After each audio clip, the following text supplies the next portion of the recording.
All right, we're down here at the Firewood Pal, and I brought the Neotech with me, the Neotech 372 clone. So I think I've got the repairs done on it. I think. So we're gonna give it a run today and see how she does. I mean, we're still trying to see the ring and everything, so it is what it is. But I think the repairs are made finally. Different carburetor. I had to back the timing off and all that sorts of stuff. So, yeah, let's see how she does today. There's also been another tweak or another change.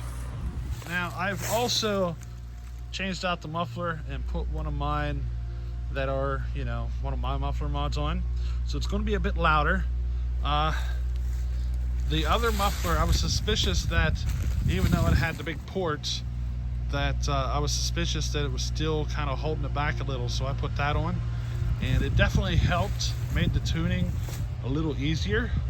We might go back to that other muffler after she seats the ring, but for now I'm going to run this one. So it's actually easier for me to kind of pay attention to the tune and stuff with that muffler, with this type of muffler here.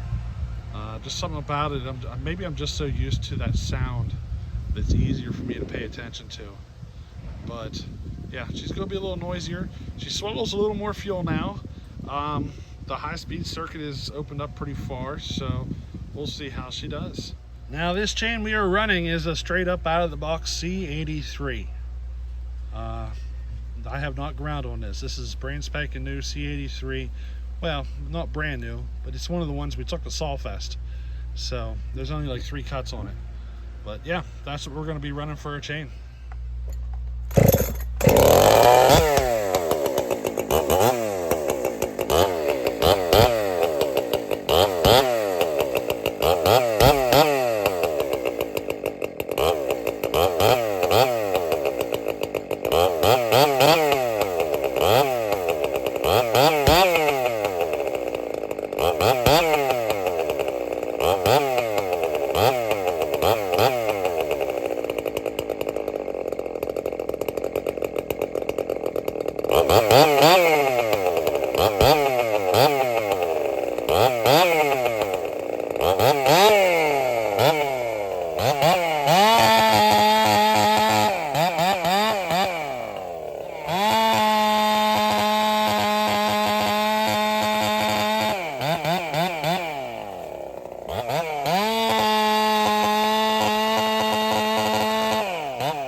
Well, there she is.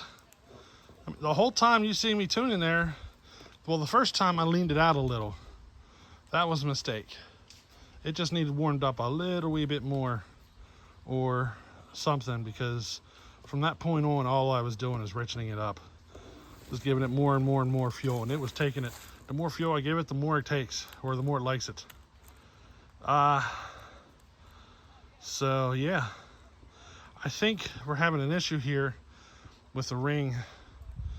It really needs seated pretty bad. So yeah, I don't know, but I mean, I'm sitting here and you can smell it when it's idling.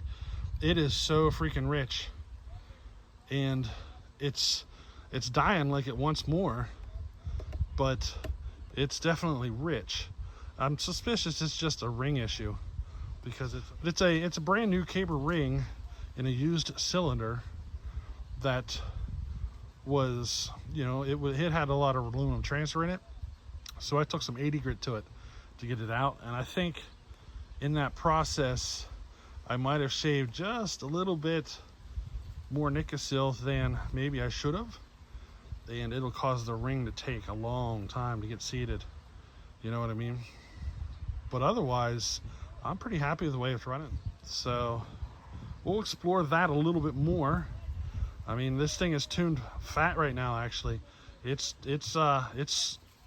pretty much out of adjustment on the carb, or right at the limit on both the low and the high speed. So this thing just, it's like the more fuel I give it, the more it likes it. You know what I mean? And I'm kind of curious to see how she turns out in the end. We should gain a couple of hundred RPM once she's fully broke in. So she's turning out pretty good. I'm pretty happy with today's results though. Pretty happy. So yeah. So there we go. I'm having to keep the idle a little higher. And I find that, you know, whenever you start making your saws a little hotter, that's kind of more of a common thing, to keep your idle a little higher. You know what I mean? Tell me if you guys are running into the same thing. It's just, I think it has to do with your timing. And this one just, it wants a little bit higher idle than typically. But otherwise, yeah. It's that little shut-off thing that coming off the throttle. That's the only thing I'm trying to sort out. Other than that, though, it's I'm golden. I'm happy with it as is. Now, if you sit there and flutter the throttle a couple of times after you come off the cut, it won't do that. So, you know, that could be me, because of how fat I have the high-speed circuit tuned. They could just be the extra fuel in the crankcase. When you let off the throttle, it kind of wants to, you know, run it rich enough that it wants to kind of like choke it out and shut it off. So that could just be me and the tune being a little fat, or it could just be the fact that it is rich like that because the ring isn't seated. I mean, there's a number of things. So I think we're going to leave it like this. You're probably going to see this saw a few more times with me running it, getting that ring seated. But otherwise, I'm pretty happy with the results so far, and you know, I have no complaints really. It just needs ran really at this point. At least that's what I think. Maybe somebody out there has an idea of what that issue might be, but I can tell you she is bleeding a lot of compression past the ring. If you pull the cord kind of slow, you can hear it. It's all squishy in there and everything. So, she is bleeding a good amount. We'll see if she cleans up, though, as the ring seats. But, alrighty, hope you enjoyed this one. Catch you in the next one. Later.